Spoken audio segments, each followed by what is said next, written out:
Thank you, Halo.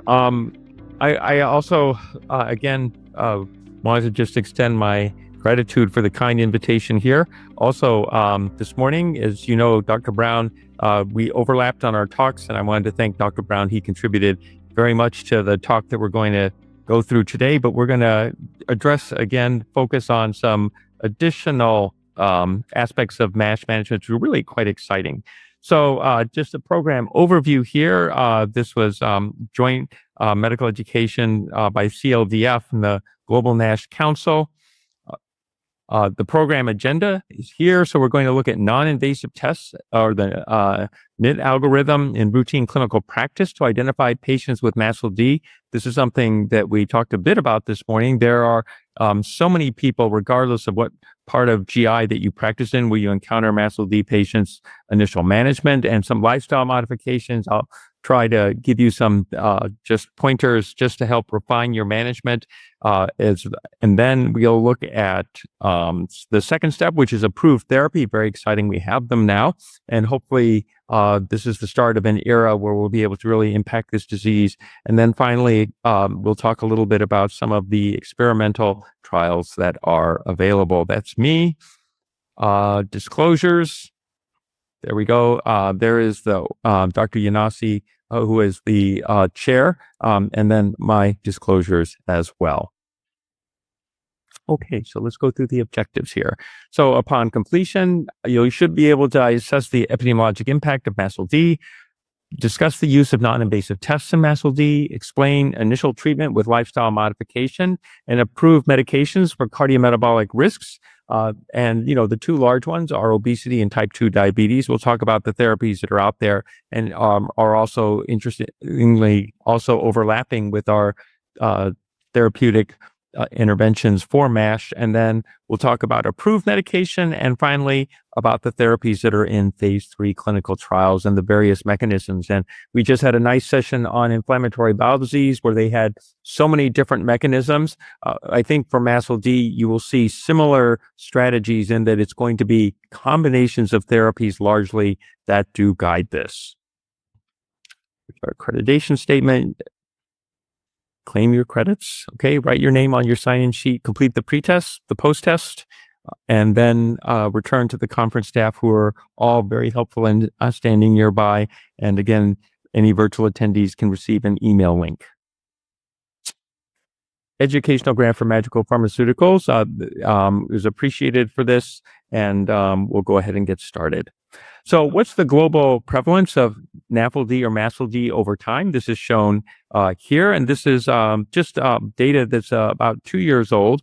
But you can see here that depending how it's described or defined, and again, we've transitioned from NAFLD, non-alcoholic fatty liver disease, to metabolic associated dysfunction-associated steatotic liver disease or MASLD. You can see here that the prevalence has increased over time. So first data sets you can see here, 1990 to 2006, about a quarter of the world global prevalence. We've now over the last 7-year period where data was acquired, you can see here now it's a bit higher, perhaps 38%. And obviously this is something that we need to address globally from healthcare policies, as well as intervening on the sliver of patients we see with MASH and fibrosis. So in 2019, this is MASH now, not MASLD. MASLD is steatosis of the liver, right, of which MASH is under the umbrella. The global prevalence of MASH, though, is about 5%. And you can see here, North America on the left here is about 5%, Western Europe a little bit lower, Latin America a bit higher, Asia somewhere again between 4 and 5%, relatively consistently. This is the population, again, the MASH population that's going to get in trouble with liver-related outcomes. And what does this mean? This means fibrosis, cirrhosis, hepatocellular carcinoma, decompensation, as well as those that may go on to require orthotopic liver transplant. And this is just another slice of data that also just tells us that we must intervene because of this global prevalence of MASLD in the pediatric population. And the estimate is that the worldwide prevalence of NAFLD among children is around 7%. You can see here in the US, 6%. In other areas of the country, quite a bit higher. Many parts of the world don't have data, but this is, again, an area that we need to intervene on from just public policy points of view to impact and reduce liver-related outcomes in people, particularly those in the pediatric as well as adult populations. The prevalence of MASLD is driven by type 2 diabetes. And in the type 2 diabetes population worldwide, you can see here that the pooled prevalence of NAFLD or MASLD is about 2/3, 65%. So 2/3 of individuals with type 2 diabetes has MASLD. You can see here in the US, it's about, again, 66%. And it just fluctuates slightly across the world, a little higher, maybe in the Middle East. But you can see here, think of it this way. If you see someone in your clinic, type 2 diabetes, 65% chance that they're going to have MASLD. And again, this is increased over time as well. So what's the connection between type 2 diabetes and MASLD? Well, they're all sequelae of the metabolic syndrome. And diabetes promotes an increased risk of steatosis as well as steatohepatitis, increased risk of cirrhosis and hepatocellular carcinoma. MASLD exacerbates insulin resistance. We don't usually measure insulin resistance per se in the clinic, though a very nice way to do a back of the envelope calculation about whether or not insulin resistance is present is to look at the triglyceride to HDL ratio. If it's 3-to-1, then greater than 3-to-1, that's actually pretty reasonable evidence that you have insulin resistance. And with insulin resistance, you have all the dyslipidemia, atherogenic, and increased risk of cardiovascular outcomes. And we'll talk about outcomes with MASLD in just a few slides, because in addition to liver-related outcomes, particularly in those with MASLD, the so-called cardiovascular outcomes are also increased, and part of our ability to care for these people will be to intervene to reduce those complications as well. So this does look at the long-term outcomes of mortality in MASLD here.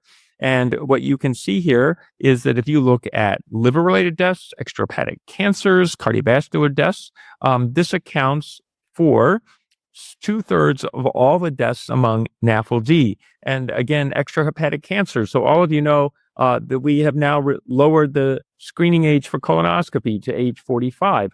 Right? Because, and I'm sure you've all seen this, we see this in our practice, you have younger people, sometimes surprisingly young, coming down with colorectal cancer now.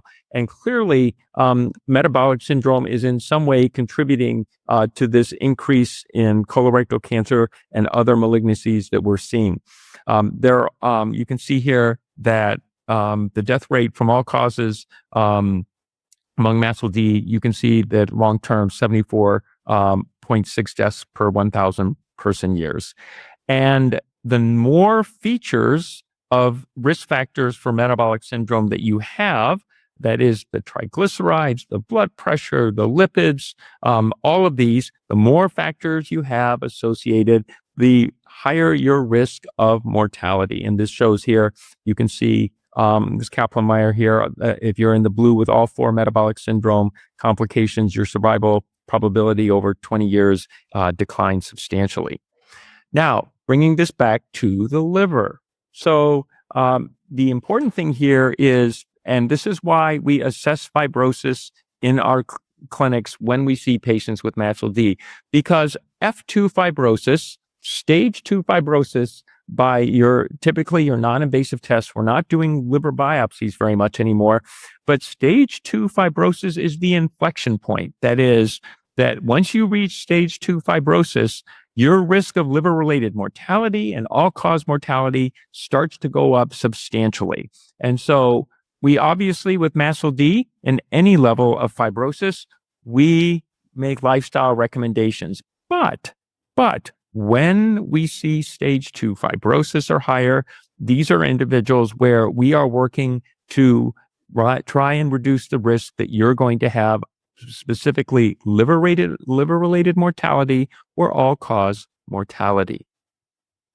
So what about some of these, what are some of the histologic predictors of adverse outcomes? Well, it's driven by fibrosis. So this was just a very nice study, and this tested a therapy that did not meet its primary endpoint. This was simtuzumab, the STELLAR-4 trial, but because it had a negative or was a non-statistically significant outcome, they were able to look in this population at some of the individuals who did improve their fibrosis, just because in every MASLD or MASH trial with fibrosis, some people on placebo do get better. So what they looked at was any reduction in fibrosis by the NASH CRN Ishak fibrosis score. And they also looked at liver-related events, that is ascites, portal hypertension, variceal hemorrhage, encephalopathy, MELD score going to 15, transplant, or death. And what they noticed and what they reported in the trial was the regression was seen in 16% of these individuals. So if you look at the graph here, okay, you look at liver-related events. So in the deep purple here, you have no fibrosis progression. And you can see here that indeed 7% by fibrosis stage in the NASH CRN staging system, and in the Ishak fibrosis stage, you can see here that 8.3% had liver-related outcomes with no, and in those who had fibrosis regression, the orange, you can see here that the liver-related outcomes dramatically reduced down to around 1%.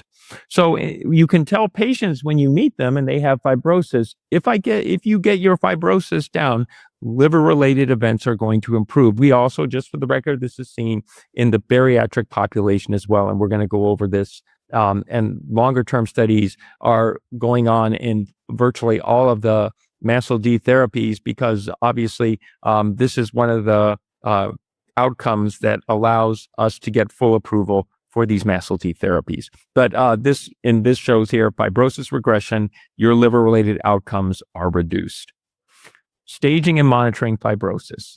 So disease staging. So historically, we used to do liver biopsies for MASH, but patients don't particularly care for them. And non-invasive tests have now been further refined, and there are just now a large number of not only elastography, but also serum and other types of tests that can identify those who are at risk for liver-related outcomes. So who are these individuals? These are the individuals with fibrotic stage MASH, that is stage 2 to stage 3. And we do this because if you identify somebody with MASLD, this is on the left too, so you can see here that there is steatosis here, as well as a little bit of inflammation here.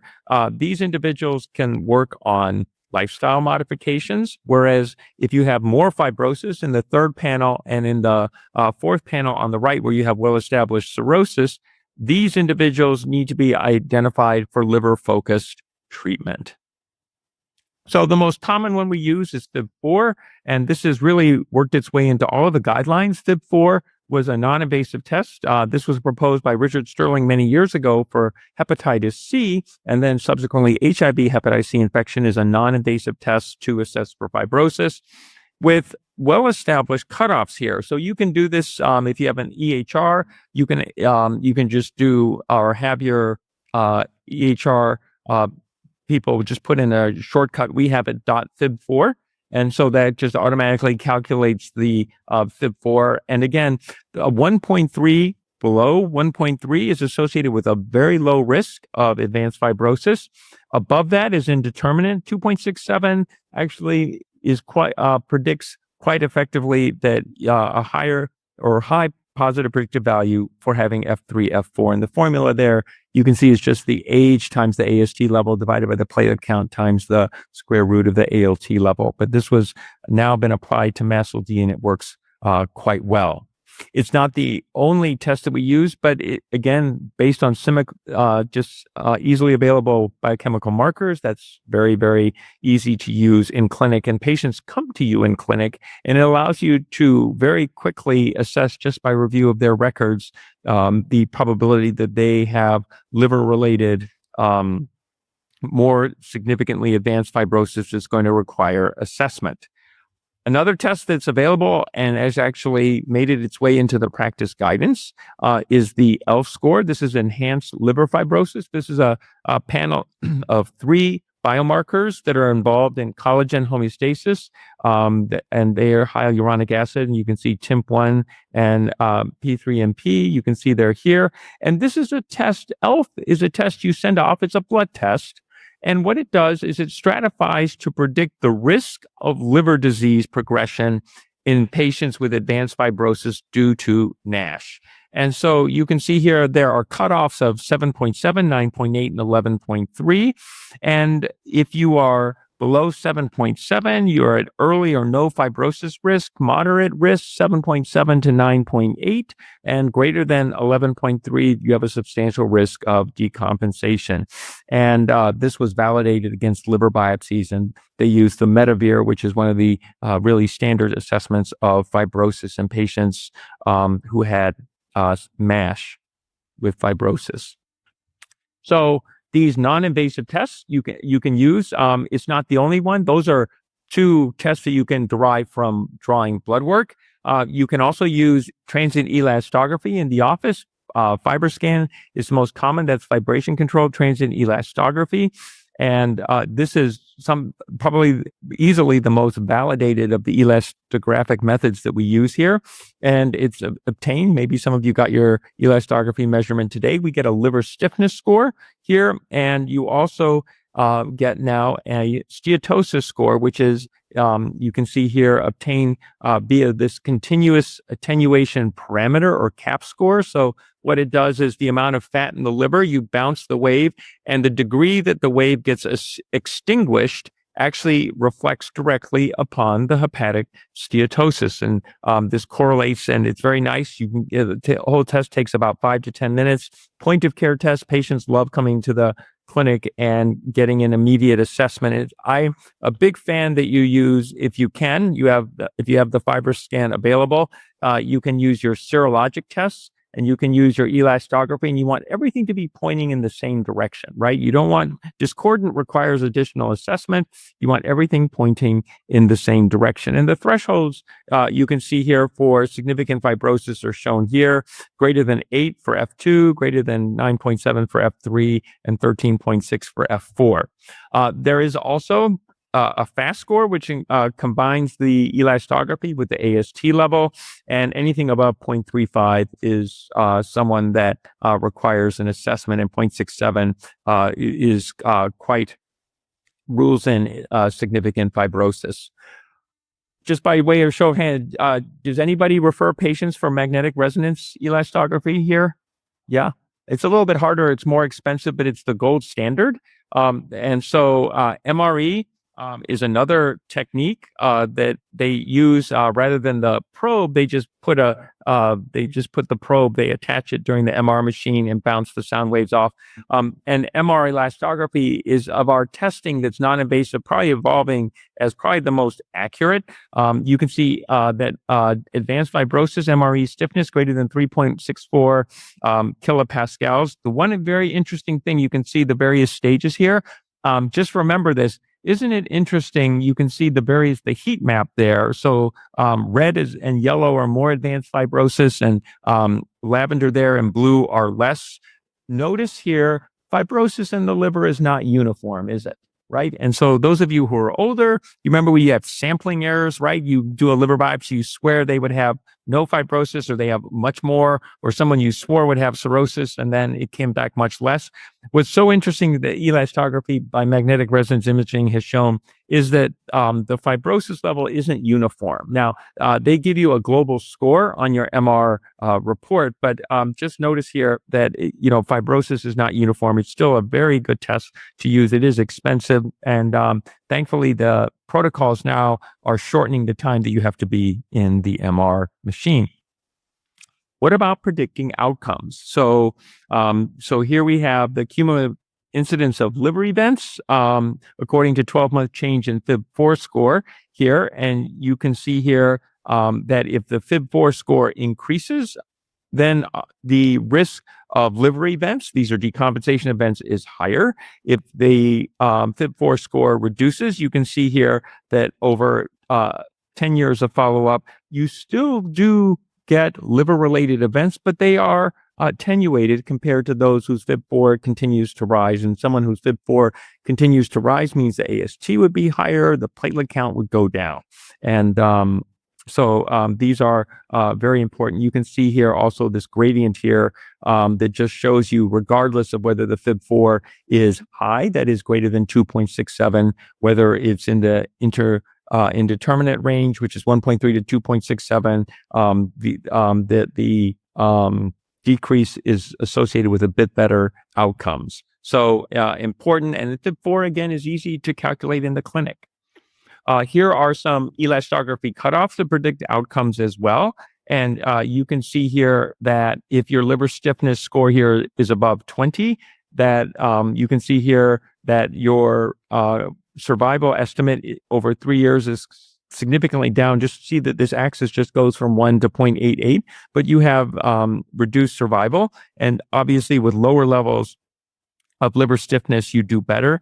This is also, by the way, true for CAP score, which was very interesting over 3 years. If your steatosis score is high by CAP, your survival is actually impacted because of this. So you can see a CAP greater than 2.5. There was a twofold increase in mortality, relative risk, as well as fibrosis and cirrhosis also contributing to this as well. And again, the ability to predict outcomes is not restricted to elastography. This is enhanced liver fibrosis test, which is approved and is a validated biomarker. And you can see here that if your ELF score baseline is here 9.76 or lower, you do better. If your ELF score is 9.76 or higher, again, your survival over 4 years is reduced. And again, this is a test that's commercially available for you right now in the lab and is able to help guide and assess whether or not only do you need, therefore, lifestyle interventions, but you may choose, because of this, to initiate therapy as well. And again, MRI-PDFF also can be used. This is the proton density fat fraction. This is the most accurate non-invasive way to assess steatosis of the liver. And you can see here that the portion of individuals with the MR-PDFF going down, you can see here that histologic improvement in both the obeticholic acid Flint trial as well as the initial resmetirom trial here. You can see that these correlate very well, not only with MASH resolution, this is inflammation, ballooning, as well as steatosis. These improve very, very nicely. And if the PDFF responds, then you're going to respond or have a higher chance to respond histologically. And again, one other important thing just in your clinics, and I'm sure most of you with MRI know this, but the scales for elastography are different. Okay, so vibration controlled transient elastography, FibroScan has a different scale than MR. So again, roughly 12.8 is the 13, 14 is roughly advanced fibrosis for a patient who has MR elastography. The cutoff is 4.39 for cirrhosis, and you can see here cutoffs of 6.48 and higher for ascites, decompensation, hepatic encephalopathy, bleeding, transplant. And so just know these thresholds, they're different. And also what I think is important is if you're choosing an elastography method, stick to that method because it will decrease your patient portal messages, right? Because they get one test score that said it was 8, then they get an MR that says it was 3.5, and they are wondering what happened. And so when you work with a patient, my advice is there are many excellent options out there, but try for each patient to stick to the same one. Also, you'll get much more comfortable with those as well. Let's talk about non-invasive testing. So this is the American Association for Clinical Endocrinology. These were their 2022 guidelines for preventing cirrhosis and NAFLD, and this was published before we changed nomenclature here. But you can see here, again, we spend so much time on FIB-4, and there's a reason. And you can see as their guidance, if your FIB-4 when you see these individuals, say you're seeing somebody for screening colonoscopy and you see the AST and ALT are a little bit high, BMI is 30, 35, you can do a FIB4. And again, if the FIB4 is less than 1.3, then these individuals are low risk. If it's higher, well, it deserves additional assessment, either high risk if it's greater than 2.67 or indeterminate risk where, again, you need a second order test. Elastography, transient elastography is what we use because it's widely available. We can get the test answer that particular day, but certainly the guidance right now says enhanced liver fibrosis works just fine as well. And you can see here, and we're going to go through several of these guidances, but the themes are the same. So you have low risk, you have intermediate risk, indeterminate risk, and you have high risk here. And so, again, FIB4 less than 1.3 or low ELF. These individuals can be referred back to their primary care, work with their endocrinologist. And again, it's lifestyle changes. Those who have indeterminate risk or those who are at high risk, these individuals need to be assessed either by you or they need to go to a liver specialist. And obviously, if you see cirrhosis, they need to be assessed much more comprehensively with a variety of other risks, including determining whether or not they need a beta blocker, whether or not they need HCC screening, et cetera. The AASLD guidance is very similar to the endocrinological guidance, which I just showed you. And again, using the same thing, it's FIB4 less than 1.3 that you can still address. You cannot not address the lifestyle changes, but they don't need advanced hepatology care, and they should be periodically assessed by their primary care doctor or by their endocrinologist. If you have no metabolic syndrome features, then you can reassess them every few years. But if you have metabolic syndrome, every year to make sure that they're not progressing. And again, the algorithm is very similar here. You can see if it's greater than 1.3, you need another test. It can be ELF or transient elastography. This list over time will grow. And if you do have advanced fibrosis, you need to assess these individuals. And you also may need to biopsy some of these individuals when you have indeterminate tests. So the question people ask so often is, when do I need a biopsy for MASH?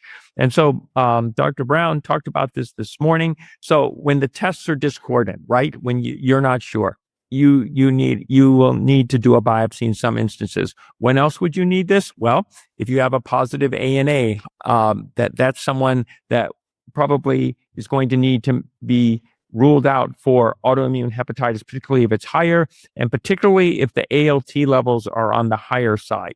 One of the things, just a caveat, you'll see higher ALT in MASLD patients I have found with sleep apnea, and they tend to have slightly higher BMI. Some people think it's a little bit of hypoxic or just with the sleep apnea, particularly that's untreated. But sometimes you can see ALT levels that are higher. You sometimes have to biopsy them, particularly when they have, in my opinion, low-grade ANAs, which you can see in many of these individuals. But still, we don't do nearly as many biopsies as we used to because our non-invasive tests have been quite helpful. And if you do go to biopsy, if you have no fibrosis, you do need to assess these individuals not with biopsy, but with non-invasive tests. Stage 2 to 3 fibrosis need active management, as does those who have stage 4. And again, this just summarizes here, this table, the parameters for advanced fibrosis. You can see here, FIB4 greater than 2.67 generally rules in advanced fibrosis here, and then needs further assessment, as does the ELF score, vibration control or transient elastography and MRE. And then to diagnose cirrhosis, to rule in, you can see here the cutoffs again are a bit higher, but these have excellent positive predictive value. You can see for FIB4, if it's a greater than 3.48, that's 90% specificity cut point and a 90% sensitivity, which is quite good. Okay, so we certainly can use these individuals. Let's now go to the first step of management for those with MASLD. So the first step, and everybody with MASLD needs this, and this is lifestyle modification. So these break down to a weight loss goal, changes in your diet, if required, which it often is, physical activity changes, and then finally, coffee, which actually turns out to be really good for the liver. And we'll talk about this a little bit as well. So what about the weight loss? So Bob said it this morning, 5 and 10, right? 5% body weight loss, you improve steatosis.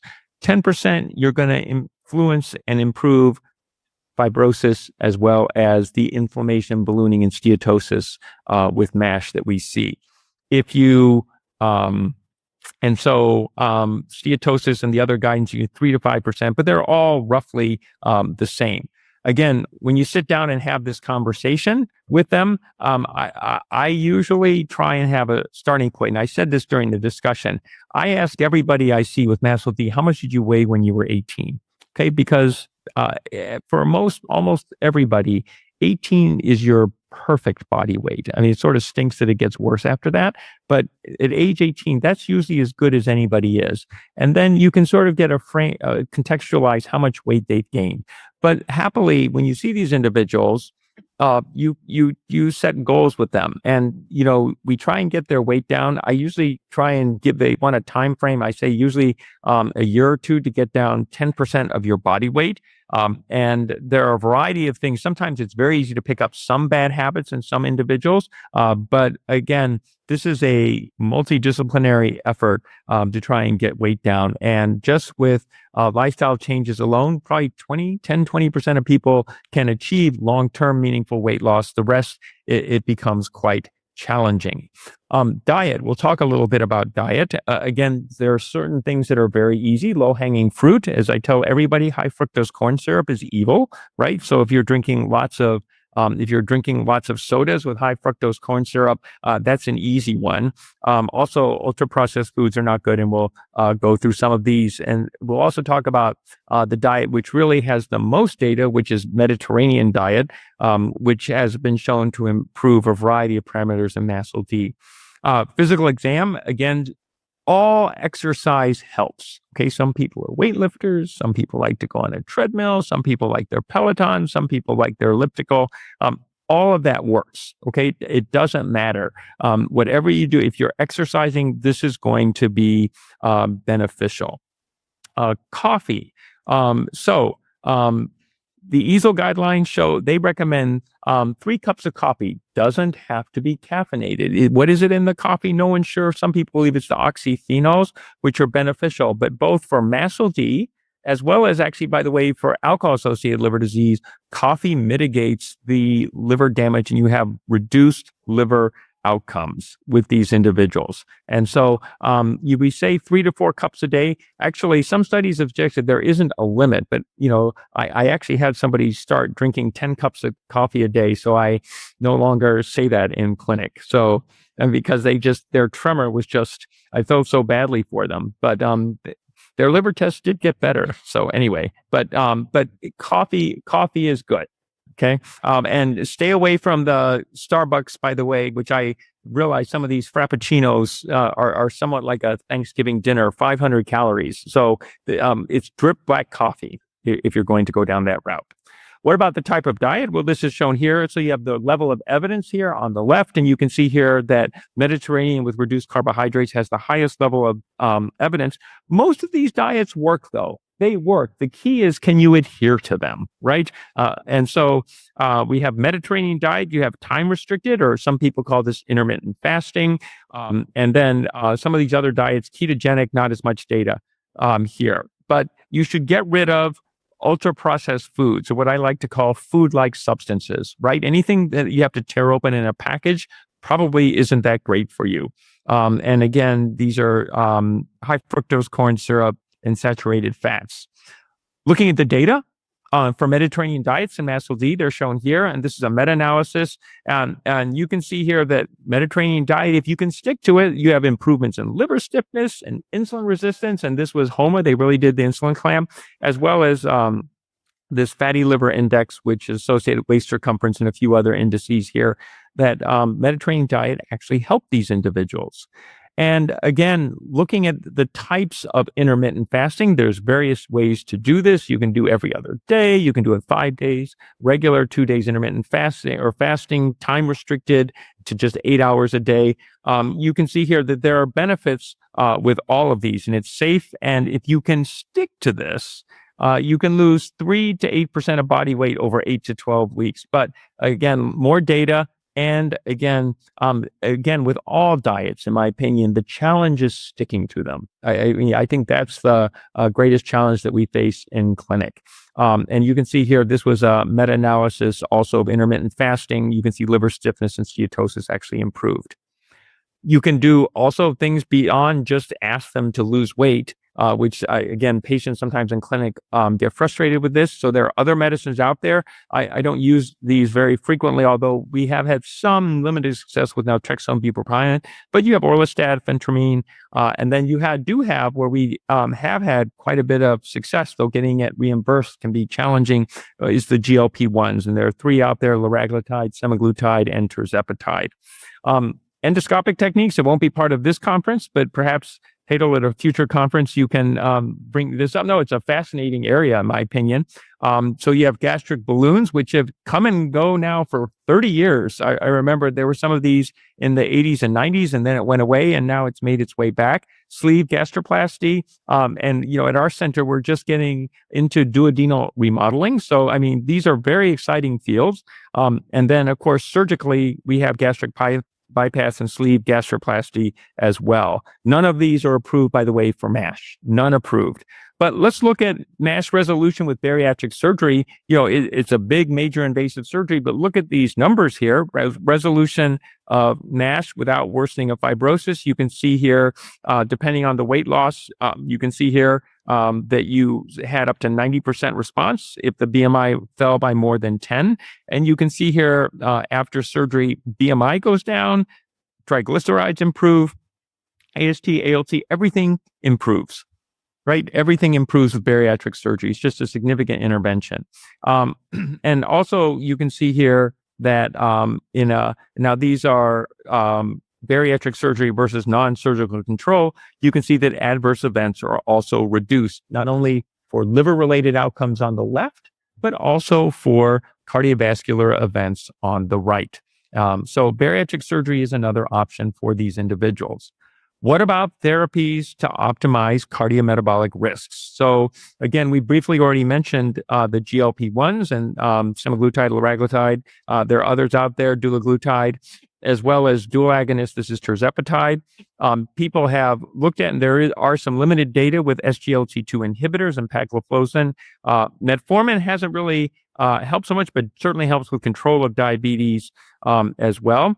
Dyslipidemia, statins, anyone who has diabetes should be on a statin. And Paul mentioned this, and Bob also delved into this, and Hadel said this as well. So statins are actually good for the liver, and they're being studied right now prospectively to see if they can help reduce portal pressures and prevent decompensation events. There's also associations, not cause and effect, but associations that statins actually reduce the risk of hepatocellular carcinoma, particularly the lipophilic statins. So there's lots of good reasons to be on statins. And again, in liver disease, we rarely see drug-induced liver injury due to statins. It's rare.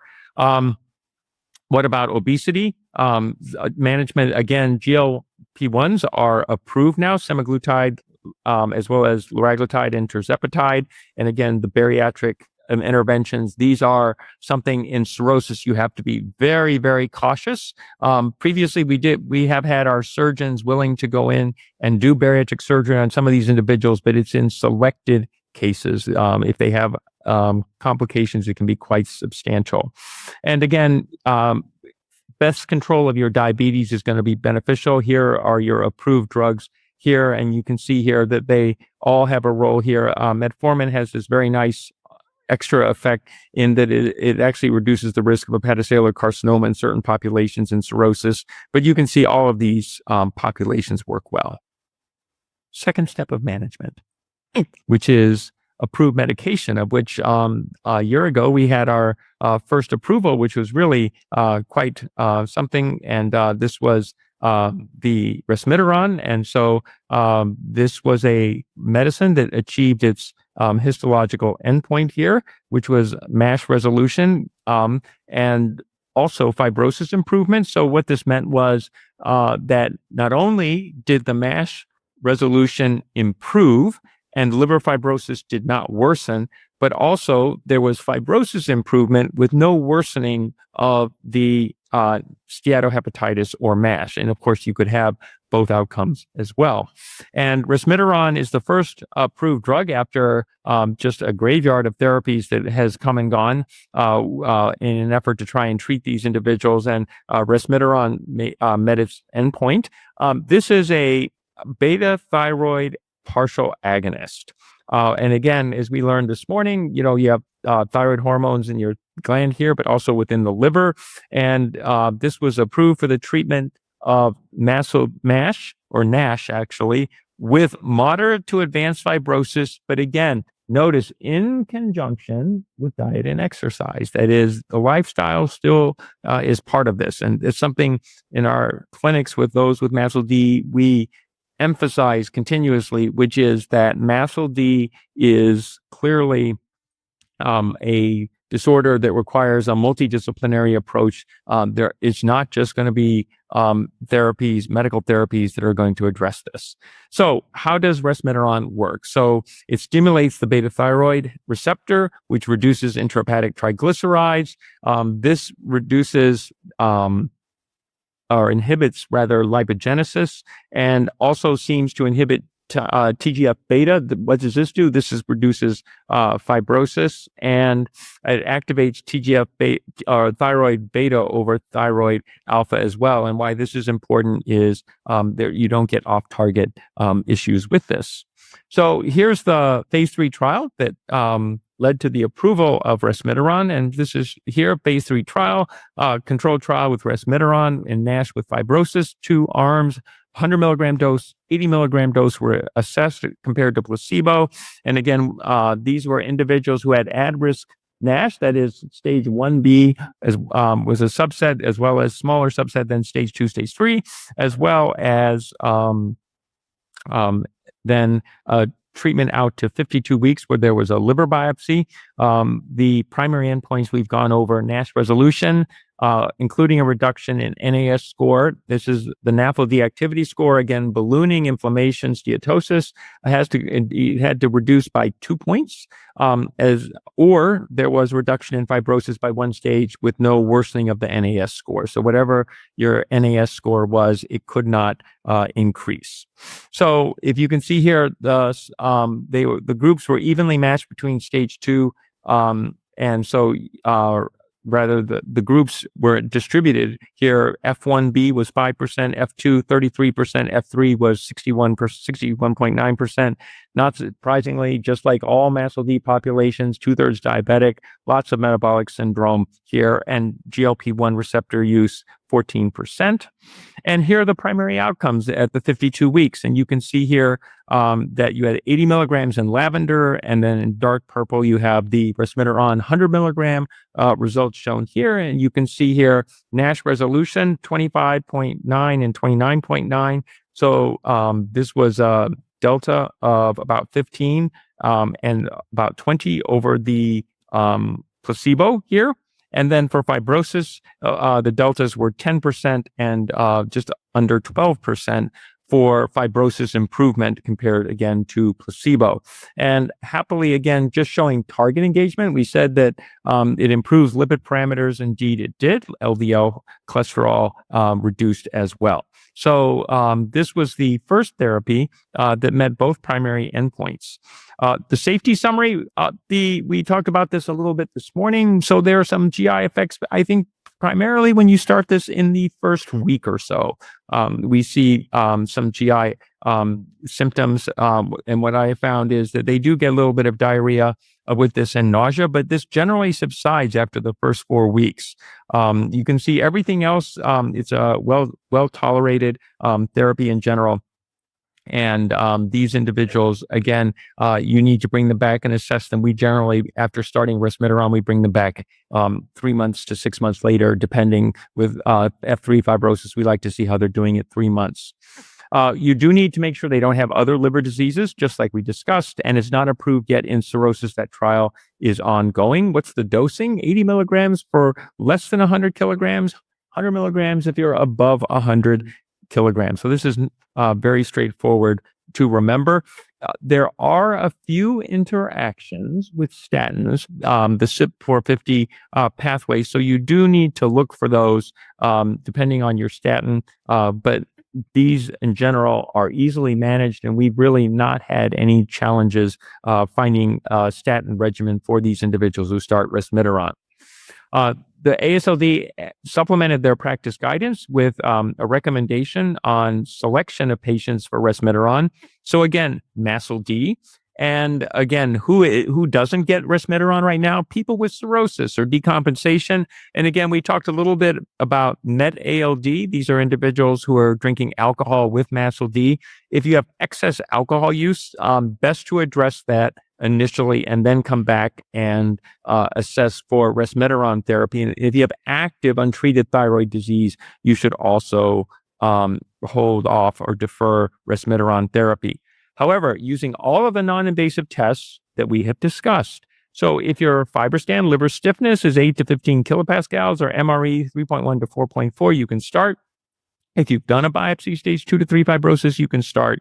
And then for other individuals, if the liver stiffness is outside, you may want to confer with one of your colleagues, or if you have someone in your practice who understands advanced liver disease, call Hadel and just say, hey, is this okay? Can I start resmetirom on this individual? There are other non-invasive tests out there as well, and they're going to be more. So these recommendations will obviously evolve. There are other types of elastography. There are other serum marker panels that are coming available. What about monitoring these individuals? So hepatic function panel every 3 months, thyroid function 6 and 12 months, lipid profile. And again, you want an efficacy assessment as well, and typically do this and use the same non-invasive test that you use to start therapy. Okay, so if you use elastography at baseline, use it at 12, and you want to see if there is any improvement in your fibrosis. So how do we do this? Well, it's shown here in the practice guidance. And so you can see here that you start therapy, you assess at 12 months. And if you have worsening of your non-invasive test, well, then you want to stop the resmetirom and go to other therapies that are out there. If you have improvement, you continue.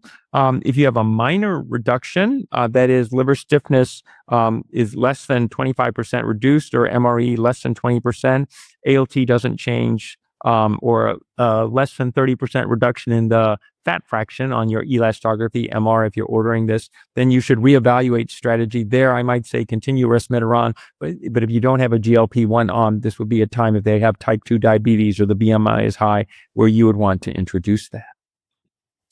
Third step of management. Let's look at some of the therapies on the horizon. Patients are always asking. So there are other beta thyroid agonists out there. Resmetirom, as I said, is being evaluated in cirrhosis. So this will be, this is a phase 3 trial, and will hopefully demonstrate the same safety profile that we saw in the stage 2 to 3. Viking also has a thyroid agonist. There are GLP-1, semaglutide completed its phase 3 trial. We talked about that very briefly this morning, and it has actually met its primary endpoint. It is now the second therapy that not only resolved NASH, which it did in the phase 2, but now it also showed, and this was after 18 months, that it improved fibrosis that was statistically significant. And so this is something that we'll look forward to seeing published, but likely therefore is going to move forward. And then you can see here, there are other GLP-1 agonists out there, tirzepatide, which is approved already for weight loss and for diabetes. Not sure if it's going forward, but does seem to work in MASLD. So does survividide and pemvidutide. These are all out there. The FGF21 agonists are out there. These are FGF21 is a hormone that's released and goes to liver, has beneficial effects on variety of metabolic parameters. And these are now entering the phase 3 trials. There are 2 of them. Lanifibranor is a pan-PPAR agonist. So this is alpha, gamma, and delta that is being studied, and this study has just completed enrollment. We'll see what happens. And then finally, the last one is fatty acid synthase inhibitor, and this is just entering its phase 3 trial. So lots of things on the horizon. Why is this important? Because it's very exciting that resmetirom was approved, but we're going to need combinations, right? This is not different than inflammatory bowel disease. There's not going to be, I think, just a magic bullet. We're going to have to attack these, particularly the fibrosis, with different therapies. And so combination therapy, I think, is going to be the future for non-cirrhotic as well as cirrhotic MASH. Again, when you have non-cirrhotic MASH, maybe more metabolic agents, but some antifibrotic, particularly for stage 3 and 4 fibrosis. For cirrhotic NASH, we're going to need agents with antifibrotic effects, because here we're trying to reduce the incidence of fibrosis progression, prevent decompensated cirrhosis, prevent the development of hepatocellular carcinoma. Many of you have seen that the wave of MASH-related end-stage liver disease that's coming is going to be substantial. And the sooner that we can intervene on these individuals, the better. We talked it in earlier meeting this morning, and somebody asked, hey, it was great that the percent of people being transplanted for primary biliary cholangitis plummeted because we had effective therapies. It'd be great if we can achieve the same in those with MASLD as well. That's where we are right now. So in summary, NASH and MASH and its complications are growing. In your practice, you see them for colorectal cancer screening. We all see MASLD patients every day. You have to manage the metabolic complications. This is making sure you have colleagues you can refer to for their type 2 diabetes, their obesity. You can use, and we have now approved liver-targeted therapies. Resmetirom, FDA approved for the treatment of non-cirrhotic MASH who are at risk, and this is F2, F3. And again, this is the first approved therapy. Kudos are in store for this, and our patients are going to benefit from this intervention. You need to identify the right individuals for resmetirom as well. And again, in the future, this is going to be a multi-system and multidisciplinary disease that we're all going to have to address. I'm going to stop here. Thanks again for coming for the afternoon, because I think we do have something that's, it's not Mediterranean, right? But the next is, I think it's Indian, right? Combo.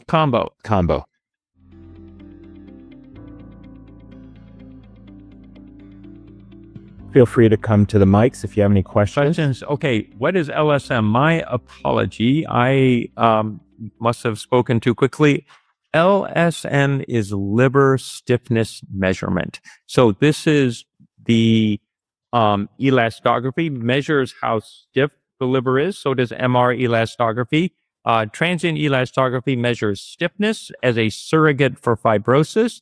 And then the other important part of vibration-controlled elastography or FibroScan is the assessment for steatosis. This is CAP, or controlled attenuation parameter. How quickly the elastographic wave gets extinguished reflects the hepatic steatosis. To go back to Dr. Rubin's comment about the destination, regardless of how we get there, are all fibroses equal? Meaning, if you have somebody with history of Hep C that was treated, or any other alcohol, and now they have F2, F3, can they be treated with the same medication, or this fall into a different category? So the question is, if you have somebody in your clinic with fibrotic disease, does the etiology of the inflammation, right, does it change our ability to treat them? And so the answer to that is yes, it does, in the following way. So let me just start with viral inflammation, for instance. So if you see someone in your clinic who has hepatitis B or C, these individuals in general, you treat them with direct-acting antiviral agents, you put them on a nucleoside-nucleotide analog, then these individuals' inflammation goes away, and their fibrosis in general resolves.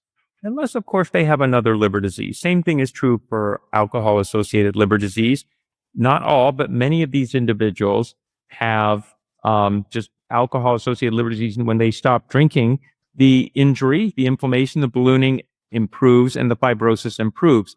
However, because of the increasing worldwide prevalence of diabetes and metabolic syndrome, it has changed now, and such that, as you said, we have many people now who have combined disease. So we talked this morning about MASLD, metabolic dysfunction-associated steatotic liver disease with alcohol.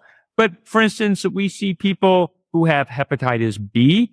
Many of them have steatosis as well. So you put them on therapy, their ALT doesn't always normalize. So you have to look for these individuals. In fact, what I do often now, for instance, when I see hepatitis C, is their ALT is elevated. I don't do an exhaustive evaluation for elevated liver tests like we used to, because I just treat the hep C and then I see if everything normalizes and then bring them back. But again, MASLD is prevalent. It's just over a third of individuals in the US and worldwide. And so regardless of what disease you're seeing, if it's inflammatory bowel disease, if it's EOE, you can name any of these diseases, MASLD is there at least a third of the time. We just have to be cognizant of it. Thank you.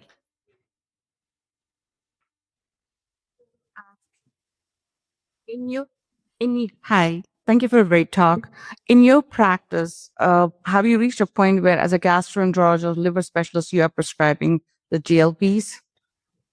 So the question is, how are we incorporating GLPs into our practice? So we do it in selected cases. So if you have fibrotic, for instance, you have fibrotic MASH. Okay, what we do is we assess these individuals. We either put them on resmetirom. Not everybody wants to go on that, but we put them on that. We would also offer. We have some clinical trials as well, and then the other thing you can use are GLP-1s. So let's talk about this as well. So if you have type 2 diabetes, it's actually not so much of a battle to get GLP-1s. And we often send them back to their family physician, so that we have our pharmacy group actually will also help us with this. But we in general work with their endocrinologist or whoever is managing their diabetes. And we send them back and say, hey, can we put you on one of the GLP-1s and replace something in their diabetes management in those who have MASLD or those who have MASH as well. Okay, so we do that. For those who just have obesity and steatosis, we do it in select cases just because it is just much more labor intensive for these individuals. We have a very active bariatric clinic that medically manages these individuals, and we often wind up referring these individuals to those groups just because our liver clinic has limited resources. And so we concentrate our efforts, though, when we're offering a GLP-1, like for instance, I have somebody, for instance, who is on resmetirom now, and so we also want their weight keeps going up. So I'm actually adding. I sent them to our people to see if they could work with the endocrinologist to add a GLP-1 to their regimen as well. Okay. Thank you. And I had another question. What about the concept of the skinny diabetes? The patients where you don't have too much weight to lose, but they have risk factors for fatty liver and the sequelae. Yeah. So you're talking about lean NASH. Lean NASH. Yeah. So we still see them. So those people in general, though, have what we call visceral adiposity. It may not be quite as apparent, but if you do an MR, you can usually find it. You do need to get some weight down some. But again, some of these individuals, they have fibrotic MASH. You can still use resmetirom in these individuals if you've demonstrated steatosis and fibrosis.